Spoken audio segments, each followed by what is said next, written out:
Iti damag showbiz.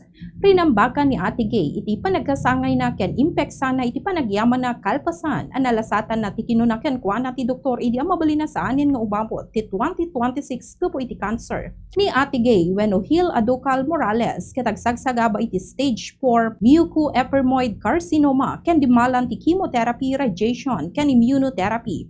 Iti June 2026, kuna na nga awanen tinakita bukol ti agong kentenged na iti MRI. Ngem linaulawagan na saan pailay nga cancer-free tagtultuloy pailay ngagpapaagas. Iti panagkasangay na nagyaman iso na iti inawagan na nga anghel. Ken ni Apo Jesus gapoy tagtultuloy a panagimbag na. Daytay ti damag showbiz para iti Bombo News and Views. Dito ni Bombo Juna Arizabal Alcartado, and this is Bombo Radio Philippines, the #1 radio network in the country. Your trusted source of news and information. Basta Radio Bombo!